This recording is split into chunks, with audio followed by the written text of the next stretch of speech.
ఎన్ని క్షయమైన వ్యాధులు వచ్చినా తట్టుకున్నారని లేఖనం జ్ఞాపకం చేస్తా ఉంది.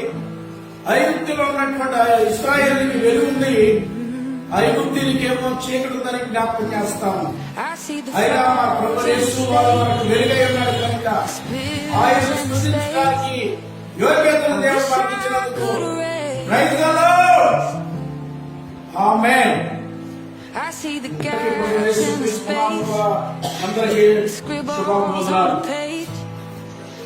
సండే సర్వీస్ లో మనందరం కలిసి దేవాదేవుని స్తుతించడానికి దేవుడు మంచి సమయాన్ని ఇచ్చారు. కరోనా వల్ల యావత్ ప్రపంచం చాలా ఇబ్బందులు ఉన్నప్పటికీ ఆయన దయా సంకల్పంలో మనల్ని ఈ రీతిలో మనల్ని సంరక్షించి పోషిస్తున్న దేవాదేవునికి మనం కృతజ్ఞతలు